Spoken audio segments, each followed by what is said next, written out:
ng simbahan ay nagigising na. Wari nagsasabi na simba. Nakapasok na kami mga kadis sa baryo. Bale, 3 po kami ngayon na nakasakay sa motor. Yung takbo namin, ayan, hanggang ano lang, 30. May kasama po tayong senior. Si Senior Barkley, ayan po oh. Siguro sa tunay na ano ni Barkley, ang ibig ko sabihin nung sa tunay niyang amo, hindi ko pa siya napulot o nakita. Sana'y po siguro magano to mga kabis. Sana'y pong magmotor. Ayun o, ang galing. Ano lang siya, sitting pretty. Tapos nag-enjoy po sa mga nakikita niya sa paligid. Gaya ng mga yan, mga puno, preskong paligid. Kaya napakasarap kasama ni Senior Barkley. Sayang nga lang hindi po kami agad nagkakilala at may katandaan na po si Senior. At yun, malapit na tayo. Kasama ko rin ngayon si Ringkit. Ayan no, nasa maliit na bag. At si Jong naman, hawak niya si Teddy. Hindi ko lang siya subukan mong ipakita, Jong, kasi hawak po niya si Teddy eh. Ayun o yung mga tropa tips oh. Ayun o, pakita mo, Jong. Buddy. Ayun o.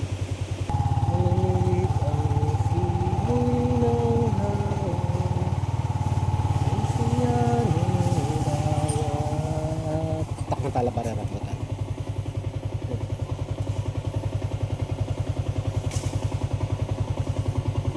Seringkit lang. Nakarating na kami mga kadis. Ayan, sumalubong si Piolo P at si Patika. Maaga po kaming umalis ng bahay, pero ang takbo po namin ay mabagal lang. Kasi meron po tayong kasamang Senior. Ayan si Senior nasa bag. Tarbak eh.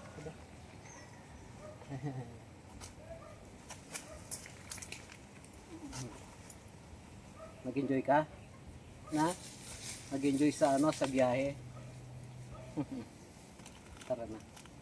Balikan ko na lang yung motor mga kadis. Dalhin muna natin sa kubo yung mga tropa kits. Tara, Jo. Lakad ka muna, Barkley. Pasyal ka muna.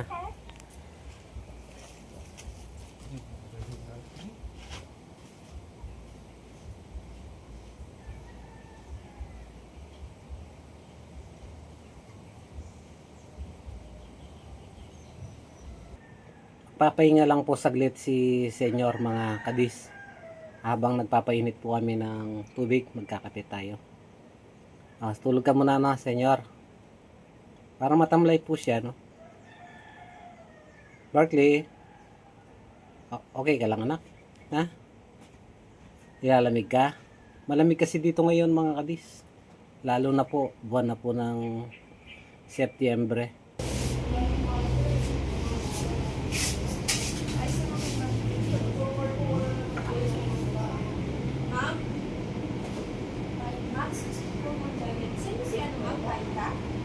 Oo. 4.7. Dati ba yun yan? Timba? 4.7. Bilis po mas.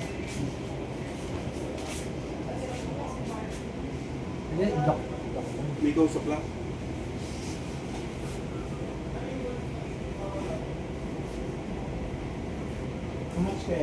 Biglang bumagsak ang timbang ni Senior. Mga kadis, Bukit sa ano. naging 4.7. Kahapon lang pwede kumain. Hanggang ngayon. Ano pangalan niya siya? Senior Barty. Senior birthday. So, niresetahan siya ni Doc natin, no? Mga ano lang, mga gamot na ano. Hindi din siya nagsusugat yung itong gilagi. Ay, hindi nakakain siguro. Apo, tingnan niya siya. Tumatama itong mga tartar na siya dito. Ayun. Ano Parang singaw. kalinisin yan? Parang singaw. Hindi man siya, ano sir, kailangan linisin na asitudo todo. Kasi hindi din ito mawawala kasi clean po ito na. So for now, i-blood test ko muna. Tapos tingnan ko ito kabila, no? Singaw siya. Singaw. Tingnan siya. Tingnan siya. Kasi ito sobrang laki. Sobrang sakit. Kaya pwedeng ako din, factor ng hindi na din siya nakakatakot. Check ko kung gumagalaw, pero so far, hindi pa naman. So definitely yung itsura niya sir, kailangan clean after kasi also so far. Sa ngayon kasi hindi mo na. Saka lang, pag tinanggal dito sir, babasagin itong tartar nito. So, May lang ano. tapos yung ganyan case sa sobrang baho din ng inuha ko. Pwedeng secondary kasi sa kidney problem. Kidney problem. Isa sa mga signs ng may kidney problem nagkakaroon ng halitosis or bad breath. Yung history ni Senior Barty before natin nakilala. Ay, third test po. So, yung test natin kung active yung vaccine mo sa parvo, distemper, tsaka ito, adenovirus. So far, ang lumabas po mataas po yung antibody niya sa distemper tsaka necto. So, ibig sabihin, bakunado siya ng, parvo tsaka distemper. Ibig sabihin, bakunado siya ng parvo tsaka distemper. Active pa. Yung naka-blue. Yung red, yung adeno. Pero not significant naman. Hindi naman siya common sa Philippines. So, very common ito, parvo distemper. So, yun. Mga kadis, ang galing na na-trace ni Doc George yung history ni Senior Bartley. Napakunaan pala siya ng ano. Ayan o. Malamang talagang paborito rin si Senior Bartley, yung dating amo niya. Kaya lang, sa palagay ko lang, dahil may katandaan na rin siya, parang pinakawalan, binigyan na lang siya ng laya para makapalibot-libot. Kaya nagkataon na sumunod siya kay Mrs. at kinupkup ko. Ayan, kahit mga konting panahon lang na makasama po natin, paparamdam po natin na may pamilya pa rin siya. Di ba, Senior Bartley?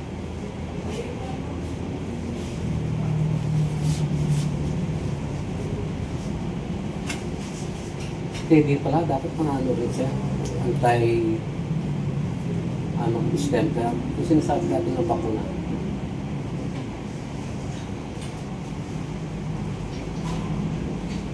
Distemper pa man po, ito lang pinipiling age.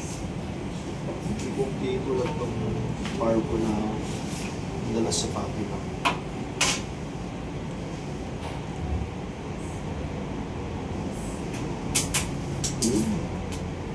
Ilang yun, no?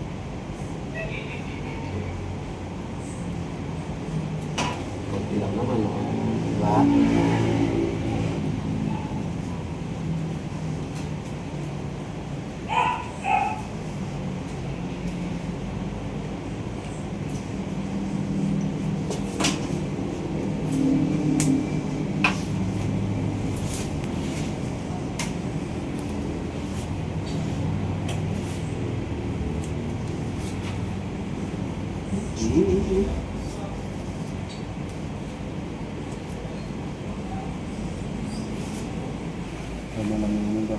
Pasintabi lamang po mga kadis sa mga nanonood. Ayan. Nanggagaling po pala yung amoy na ano, kakaiba sa bibig ni Senior Bartley dahil sa singaw. Tsaka may dental problem. Dental problem dahil senior na nga po. Makatalangkal ng mga tartar. Sigan pa. Ayun, no? Ito po yung result ng ano ni Ang taas po ng infection mo. So, hindi tumataas or bumababa pag may infection, WBC. So, So, pinotis po yung value ng WBC na 30.8. Yung normal natin, 6 to 17 dapat. So, imagine yung increase halos times 2. Ganun din po si RBC. So, pinotis rin po, mababa na siya. 3.7 na dapat po 5.5 to 8.5. And hemoglobin, 69. So, sobrang baba nito sa normal. And yun yung platelet trend, 57 na dapat nasa 165 to 500. So, sobrang bagsak ng value ng ano niya. So, isa din to sa mga indication for kidney problem kasi ang production ng dugo at saka ng platelet sa kidney lahat. So, kung may kidney problem na yung patient, expect mo na magkakaroon ng anemia, mababang platelet, hematocrit, hemoglobin. 4.7. Dawan ko lang po ng reseta sa no? Opo, Doc.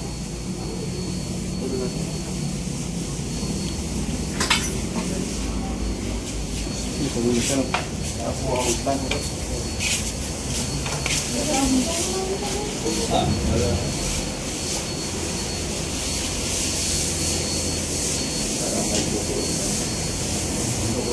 Ito na naman. Sige, hawakan yung cellphone mo.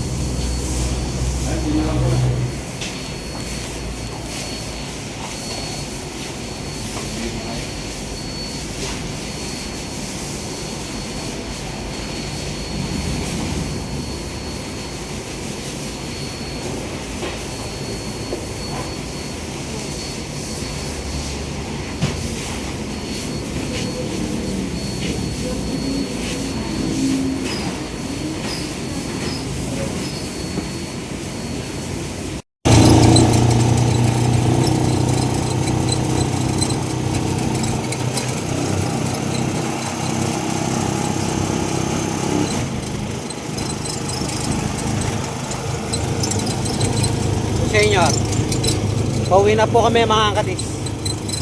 Bumili na rin ako ng alcohol, tissue, at ano, tawag dito, Bactidol. Nilinisin ko po yung ano, pang mouthwash para sa laso niya.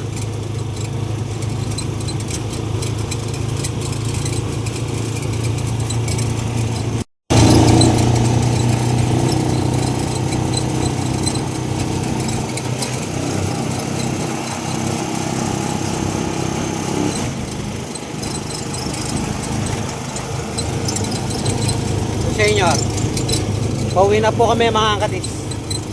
Bumili na rin ako ng alcohol, tissue, at ano, tawag dito, Bactidol. Nilinisin ko po yung ano, pang mouthwash para sa laso niya.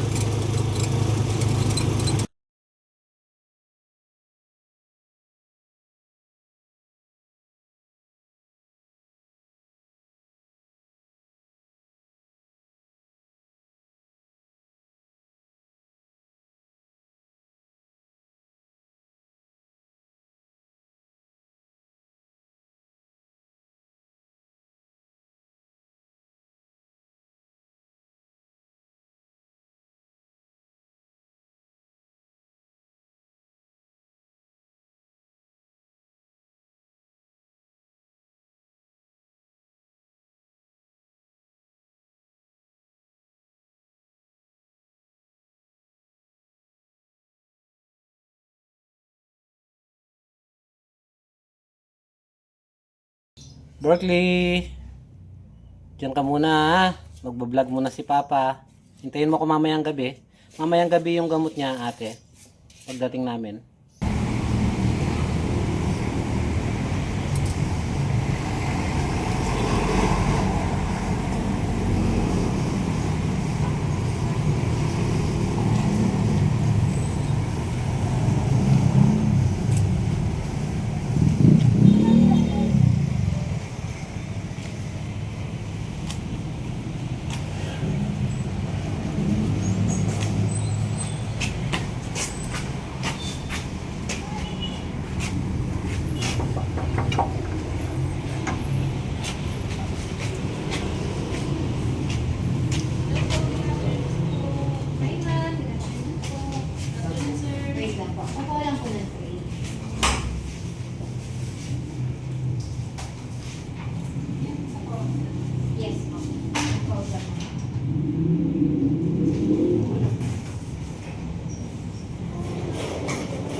Sige, Yes po. 8 a.m. to pasok mo tomorrow. 8 to 6 ka lang.